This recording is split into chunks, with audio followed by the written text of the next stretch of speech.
Hey everyone, welcome back. Today let's talk about a visual issue that occasionally comes up in PCB design.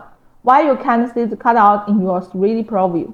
When designing a board, we sometimes need to make holes or empty spaces, maybe for mounting parts, cooling, or fitting a connector.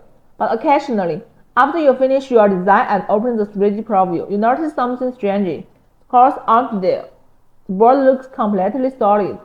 This usually happens because the cutout was made the wrong way.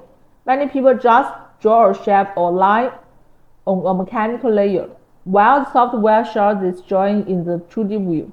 It doesn't treat it as a real physical hole. It's just a picture, not a cut saw in 3D. The board still looks full. The correct way is to use the slot region feature. Here's how to do it. First, in your PCB editor, click Place in the top menu. Then find the slot region option. You can also look for its icon directly on the toolbar if you prefer.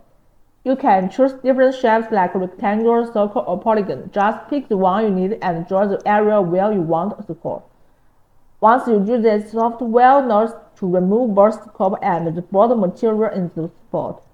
Now, when you open the 3D preview, you will finally see the hole clearly, just as you intended.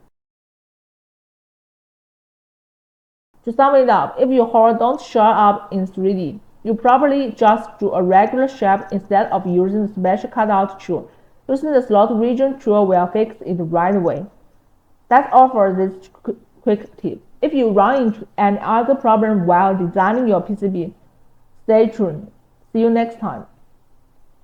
$85,000 prize pool. The EasyEDA 2026 Stars competition is now open worldwide. Material costs largely reimbursed. $100 JLC coupon for every qualified completed project. Top 28 engineers get invited to JLC Factory to see production up close.